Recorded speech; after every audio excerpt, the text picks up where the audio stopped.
So hello! Well, today I'd like to take a look at this little book, Metroland, the British Empire exhibition number. Price threepence. That's my Jimmy. He does like to hang about, just like me. So, what this is a facsimile of a group of magazines that were published between 1915 and 1932. And as it says, featured evocative descriptions and photographs of historic villages and rural vistas of the area of northwest sort of London, Middlesex, Hertfordshire and Buckinghamshire that later became the Metropolitan Line commuter belt. And, well, there's the information for you there. There's some wonderful adverts in here. And, yeah, there you go. It's originally 1924 edition. So there's the details if you want to get yourself a copy. And there's some lovely colour photos in this book that are from, focus that, from the sort of era of Metroland's heyday, there you go, 16, early edition of Metroland, 1916.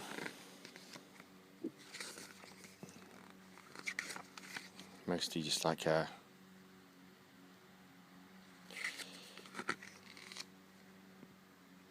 So, what is Metroland? Well, let's have a look at it. What is it? What is the damn thing? It's effectively... That is Metroland. There, so it was... effectively a train service that ran from Aldgate originally way up to Amersham up there, and there was a branch line, as you can see here, to Chesham. The original line actually ran to Chesham and was intended to link up with a line that ran north to Birmingham. However, there was protest by the Rothschild family, I believe, who owned most of that area. In fact, that county was nicknamed Rothschildshire, Hertfordshire and Buckinghamshire, because they owned so many properties there. The Rothschilds obviously were the famous family that, banking. They were into banking and also they had vineyards. So there you go, Chesham. And in actual fact, interestingly, Chesham has dual capabilities, even though it's a single line track. I don't think I can probably find it that quickly here. But what I'm talking about in another book is that, for example, you can see that train there is going under a bridge that's far too big for it. Let's hope so anyway, if it's in focus. And obviously you could have another train coming the other way. And Chesham has these tunnels that although it's a single track terminus, dead end as it were at the end, it was originally intended to have a dual track layout. There's an interesting... This would have been on the handles of the Metroline trains in the old days. Live in Metroland. It was a sort of a euphoria developed by Sir Edward Watkin, and as it says there, and I can show you a photo of that gentleman. Before I do, there's a sort of picture of the full dream, as it were, you know, the Metropolitan Railway and connections as was planned by Sir Edward Watkin, which he is now going to evade me. There he is, Sir Edward Watkin. So he was a Victorian gentleman who effectively started the Metropolitan line, and, well, it was mostly successful until they started cutting into the countryside, where there were hardly anyone was using it.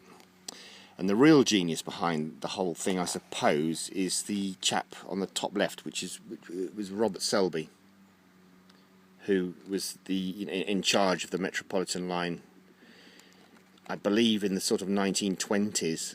And he said, hang on a minute, what if we buy up all the surrounding land here around the railway and build houses, make towns, sort of West Harrow, North Harrow, Pinner, Northwood Hills, Northwood, where I was brought up, and we can sell these towns, these houses, to people who will then use our train service into London to go to work. Good idea or bad? And obviously they thought it was a very good idea. And ultimately, well, look, there you go. Metroland, British Empire exhibition number. Ring any bells? Yeah, so Wembley was another famous place. So Wembley, look at that, the train crew, 1931. So effectively Wembley was built from aggregate that they took from Rickmansworth, and which is why you've now got in Rickmansworth the lakes there, that what they call the aquadrome in Rickmansworth. And these are the original villages you see before they were swallowed up, and some of these buildings are still there. This one in particular at Chorley Wood is still there. And what happened was they decided they were going to link, as I say,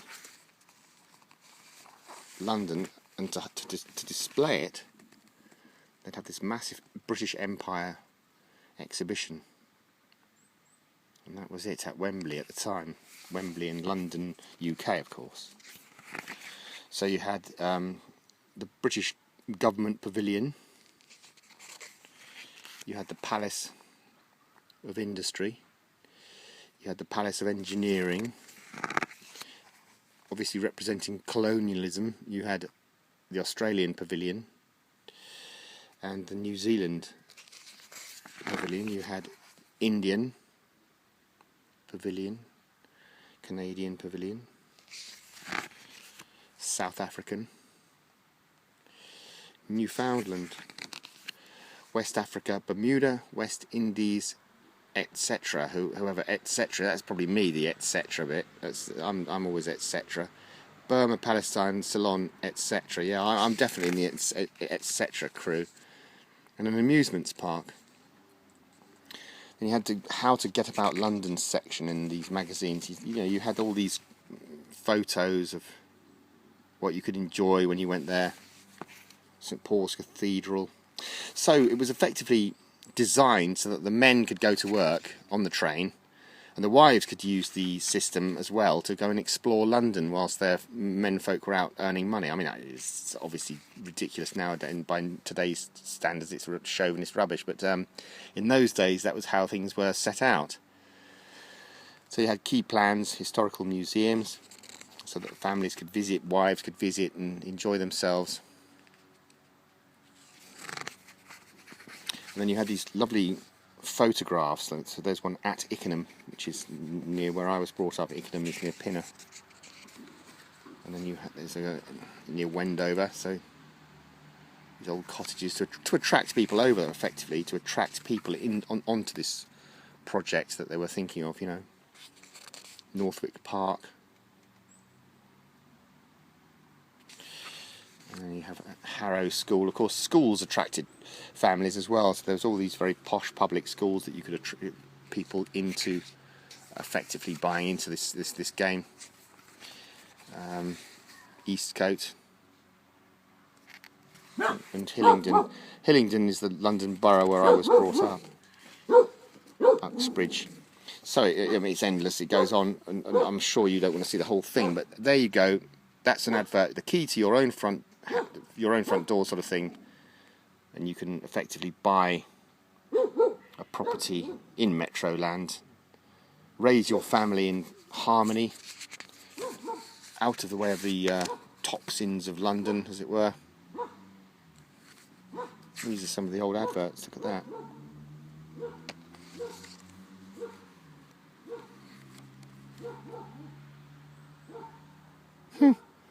So there you are.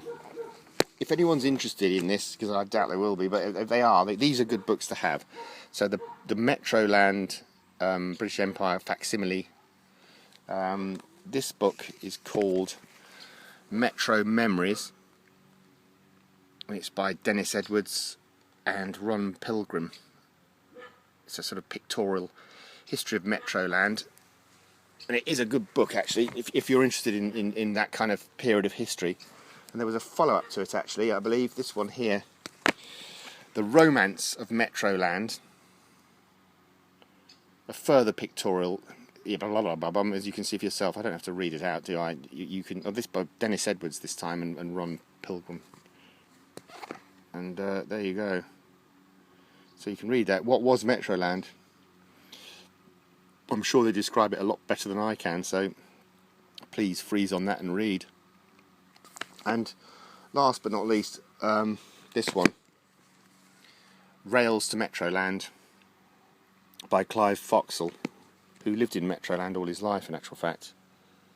And well, there you go. There's another advert for housing. Live on the Weller Estate, Amersham. So there's your house. You see, you can buy your wonderful home.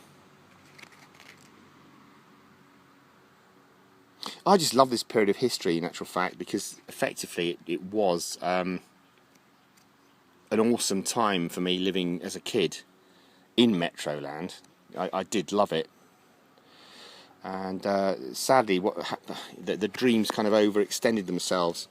Sir Edward Watkin, the original Victorian sort of impresario behind it all, had plans to take the whole business out to well into Buckinghamshire, Verney Junction, but they ran out of money. I think Quainton Road was quite a popular event. He also, the Channel Tunnel of today, he started that way back when. In the 19th century, he started digging the Channel Tunnel, and of course it again ran out of money. And where the Wembley Stadium, current football stadium, stands, the original one, was a tower that they had to kind of mimic the Eiffel Tower. They wanted to do that, and I don't think I'll be able to find it quick enough to. Oh, here's the interestingly enough about the Watkins Channel Tunnel.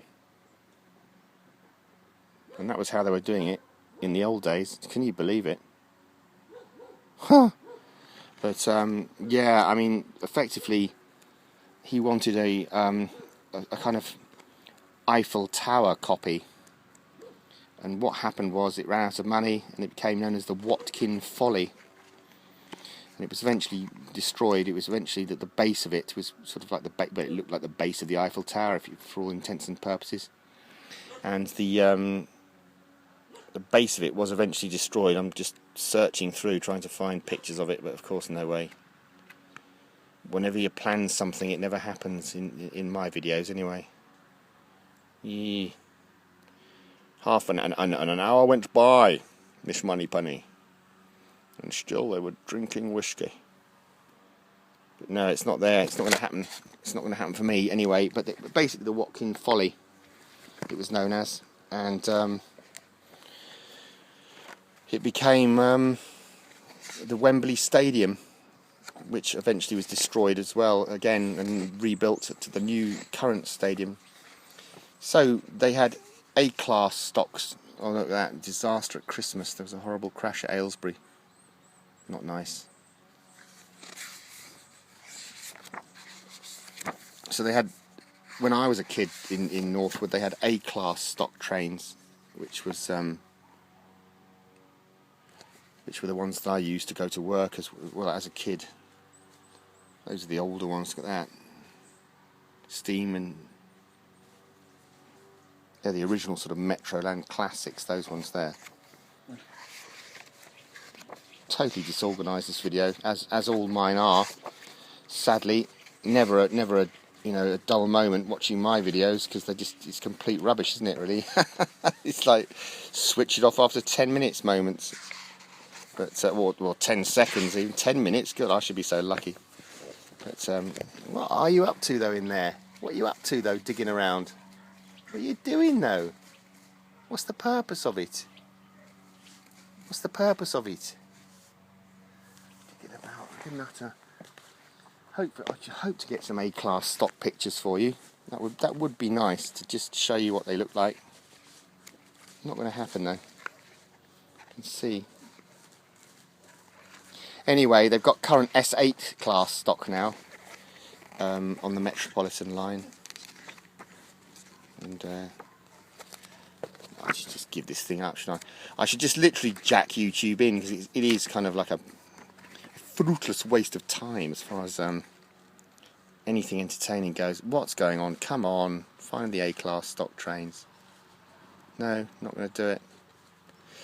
Oh, okay. Not having it. Unbelievable.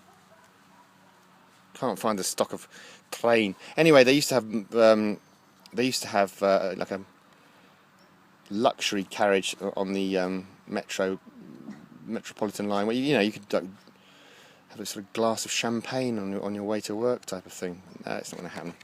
All over. It's all over now. There you go. Cut and cover they were built with. They weren't tunnel bored, these early Metropolitan tracks. They were cut and covered, which means they dug it all out and then recovered it with a roof and stuck all the houses back around it. Last call. I don't know. Last call. Can we find the A-class train? No, it's pissing with rain now. Right, that's the end of that then, because I'm not having these books out in the wet. I've had them too long. That's a fact. I've got a towel over there drying out. I've got to get that in as well. Oh, my finger's been over the camera as well, even better. You've got to love that finger, that invasive finger that comes in and destroys all your videos. Superb. I love it. Come in, bubby. Let's get in before this goes to total catastrophic potential. End of tale. Thanks ever so much for watching, which you probably won't be by now, but anyway, thanks. Cheers. Bye. Bless you all. Bye.